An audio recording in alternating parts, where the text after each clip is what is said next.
Good morning, miners. My name is Bianca. And I'm Aurelia. Today is Tuesday, April 26th, and this is a special edition of Miner Morning TV. Today is a minimum day, and today's schedule is period 1, 3, 4, brunch, 5, 6, and 2. Please stand for the Pledge of Allegiance. Put your right hand over your heart. Ready? Begin. I pledge allegiance to the flag of the United States of America and to the republic for which it stands, one nation, under God, indivisible, with liberty and justice for all. So, Aurelia, what makes this edition of Miner Morning TV so special? Well, in this extended version of Miner Morning TV, we'll not only hear the announcements, but we'll also take a look at some very special feature stories. But first, here are a few announcements about how you can get involved with Plaza Rita next year. Attention all DeFi members. We have a meeting tomorrow, April 27th, after school in room 902. We only have 2 meetings left. Don't miss out. See you tomorrow after school. Do you want to get involved next year, plan cool events and dances, and be a part of all the behind-the-scenes action at Plaza Rita? Then you should join ASB. Applications to be a part of next year's ASB class are due tomorrow. If you are interested in applying to be a part of ASB next year, the applications are now posted on the Plaza Rita webpage. Just go to the Students tab, then click Clubs and Activities. Then you will see an ASB page. All the information you need and the application can be found there. Applications are due tomorrow, April 27th by 3 p.m. No late applications will be accepted. If you have any questions, see Mrs. Schultz in room 13. Tennis club is tomorrow. Meet at the courts right after school. All are welcome and encouraged to come and learn the great game of tennis. Rackets and balls are supplied. You can bring your own racket. Just leave it with a PE teacher. See you there. These opportunities sound great, but some of you just don't seem interested. Well, that just sounds like an excuse to me. Just like these excuses, let's join Alyssa, Aurelia, and Ryan, and Dylan, and check out some of the more popular excuses at Plaza Rita. I'm Miss Lamar, and all I've heard is excuses, excuses. And more excuses. Did you finish your homework? My dog did. Are you ready to hear some funny excuses? Well, then this is a show for you. Now come on, let's dive in. What's the strangest excuse you've heard from a student about getting out of their homework? Believe it or not, the dog ate my homework. It's a true story. They brought all of it in and it was all crumpled up. And I really did totally have to believe that the dog did eat it. That's always a common one that people want to use. It was a real one, for reals. So the movies are true. The movies are true. Sometimes. What is the craziest excuse you heard students say about why they took so long leaving class? Usually it's because they've spilled something. So there's a lot of spillage that happens in classes. Water bottles break or lunches explode. So that usually takes a little longer for them to get out of class when they got to clean that up. What is the most unbelievable excuse you heard from students about why they didn't do their homework?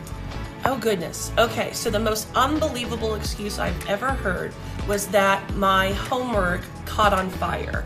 And to show me that that actually happened, the student brought a bag of ashes into class the next day. So Miss Long, what is the most crazy or far-fetched excuse you've heard from a student about getting out of their music practice? I think the weirdest one I've ever received was, Miss Long, I couldn't practice all week because we got a puppy.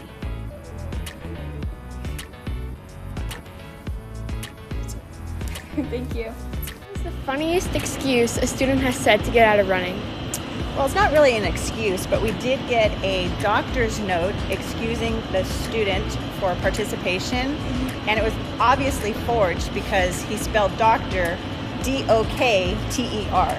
That's not how doctor spelled? No. Okay, I'll keep that in mind if I need to forge something. Thank you. What's the funniest excuse you've heard for being able to miss running? We've had several funny excuses, but one that comes to mind is we had a ballerina dancer tell us that she couldn't kick a soccer ball because she couldn't hurt her toes. Pretty funny. But you're not supposed to kick with your toes. That's the thing. Exactly. You're supposed to kick with the side of your foot. Exactly. So, but thank you guys. And credit to our amazing show goes to Aurelia and also Ryan and Alyssa. But what about me? I was sick. Excuses. That's all for us today. I hope you enjoyed our show, Excuses, Excuses, and More Excuses. Seems like I have heard some of those before, but here is the event that you cannot make any excuses for. Today is our color run before One open of the house. best places in Santa Clara. We are looking forward to seeing you there. Check-in will begin at 5 p.m. to get your shirt and supplies, and the run will begin at 5:30. You can still purchase a color run ticket, but please know that you must have completed registration form that is signed by your parent or guardian. If you do not have a signed registration form, you will not be allowed to participate in the run. For everyone else who already purchased their tickets, we will see you on the field tonight. Kona Ice will also be at the event tonight selling Hawaiian shaved ice for $5. So bring some money for a sweet treat. Any questions, please come see Ms. Schultz in room 13. Wow, that's a lot of fun to have in the sun, but let's join Alyssa to see how you can have some fun out of the sun. One of the best places in Santa Clarita to go have fun and get some exercise in is to go to the Cube. The Cube is one of the most amazing places you can go to, and probably right now it is the most best and popular place to go to in Santa Clarita right now. I asked some of the Cube employees about what is their favorite thing about working there. My favorite thing about working at the Cube is the relaxed and fun environment. Everyone here wants to be here and everyone just like over the top with joy, and everyone is very nice to each other, and it's just a very fun environment overall. It's a great environment, and we get to help a lot of people start ice skating and play hockey and figure skate for the first time.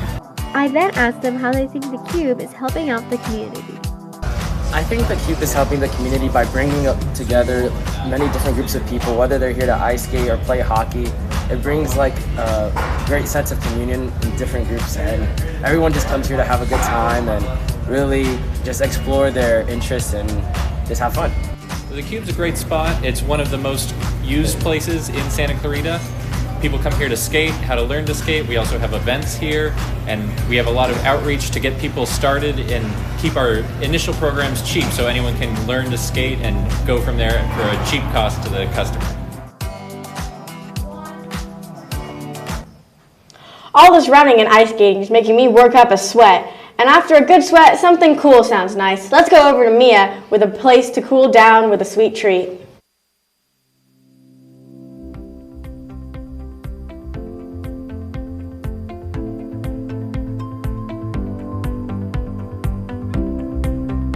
Right, hi everybody, this is Damon Pratt. I'm manager of Pop's Creamery. We have one of 3 locations here in New Hall, Santa Clarita, right on Main Street in Lyons. And whatever you guys are interested in, I can provide. What I do know that it takes is, besides from hard work and dedication, it's just a lot of love. Honestly, you have to love what you do, and you have to know how to organize everything and be in the know and be there for people as much as you want them to be there for you in general. And I love that. I love what I do, and I love that we make our own ice cream. It's our own family business, and we have our own recipes. There's over like 60 now, and there's gonna be more that's gonna be added to it. So we can't wait for everybody to try throughout the years more that we have being here. It's gonna be a lot more flavors, a lot more specialties going on, maybe a lot more stores. You never know. One day, one of you guys are gonna be part of the staff. You're more than welcome to join.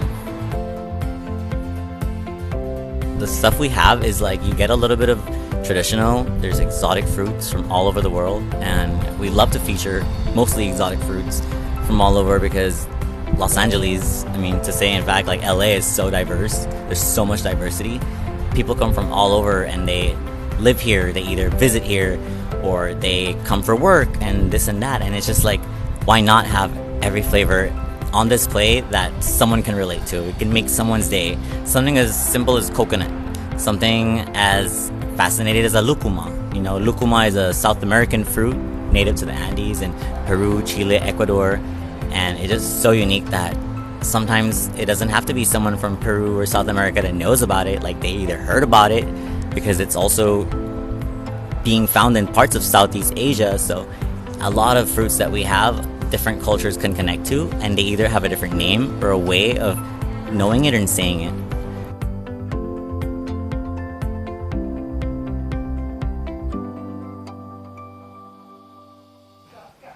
And now over to Devin Thompson with some Olympic updates. Good morning, Miners. Today is open house, so make sure you guys all come after school to visit all your classes.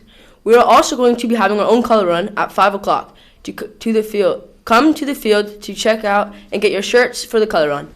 We are going to be spraying you with a little bit of water and then throwing colorful powder on you while you run. The run begins at 5:30. Also, tomorrow are the final days for the ASB applications, so make sure you get those turned in, otherwise you will not be eligible for ASB. Finally, what everyone has been waiting for. The scores for the athletic portion of the Olympics from last Friday are: Explorers came in first, Pace Setters came in second, Excellence in third, Attitude in fourth, Quest in fifth, Fusion in sixth, and Adventurers in seventh. Good job to everyone who participated. Now, the overall scores for the whole Olympics so far. With 47 points, Excellence is in first place. With 46 points, in second place is the Explorers. Tied for third place with 40 points is Attitude and Pace Setters. In fourth place with 34 points is Quest.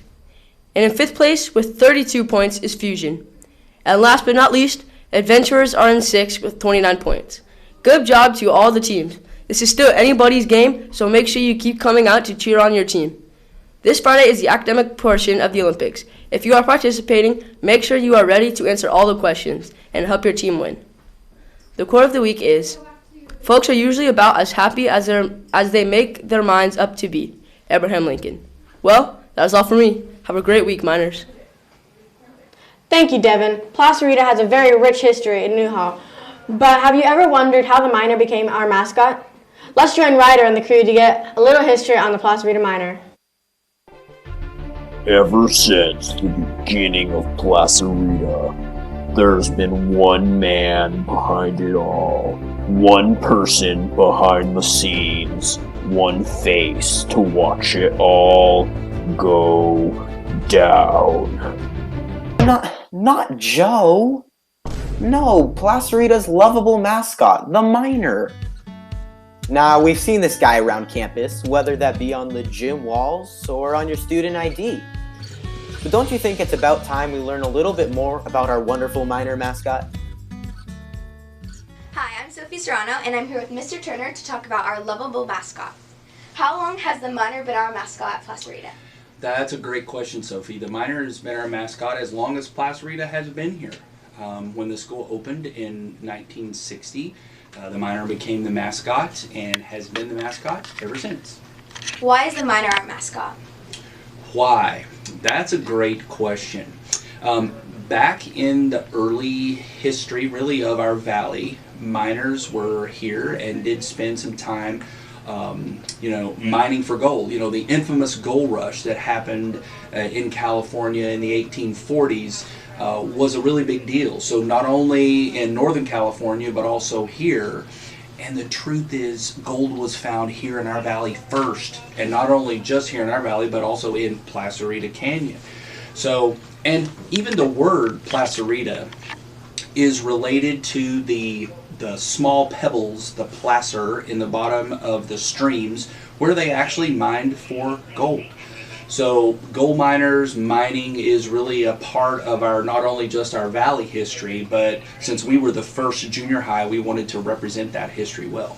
That's really cool. What does the Miner mean to you? What does a miner mean to me? Well, miners were very hard-working people. They spent a lot of time, they were really trying to survive. And the model that they gave us for hard work, I think, is a good model for, even us today. And, out on the front of the school, our motto that's been here for a very long time is pride in excellence. And that pride in excellence was also demonstrated by the miners and all the work they did, and really trying to find and sort of scruff out a living for themselves in a really rough country, to do that. So I think it's important for us to understand where that history comes from and, know that we can even apply it to today. So the things that we work on, all of that homework that you do sometimes, it's important to make sure that you work really hard at that. So I think that's why the whole concept of having a Miner mascot and being able to be a part of our history is pretty cool. Wow, that's really interesting. You heard it here, folks, from Mr. Turner. Oh, I'm sorry. Did you think the video was over? Well, Mr. Turner forgot to mention one eensy-weensy little detail. Our minor knows how to party.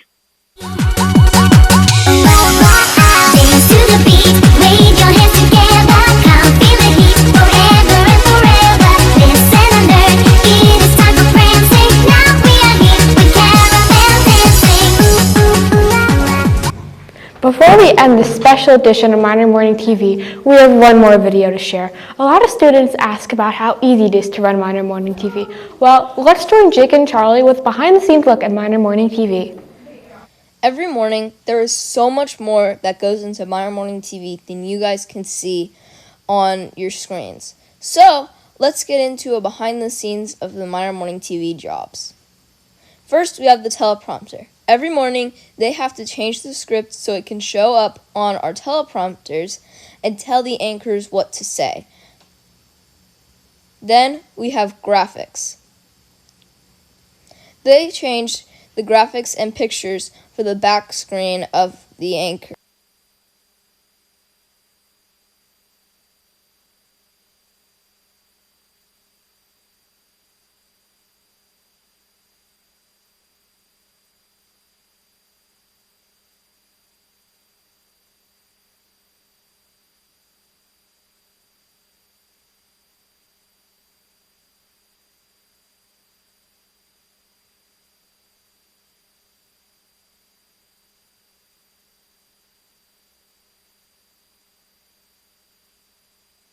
So the anchors have something to be behind them.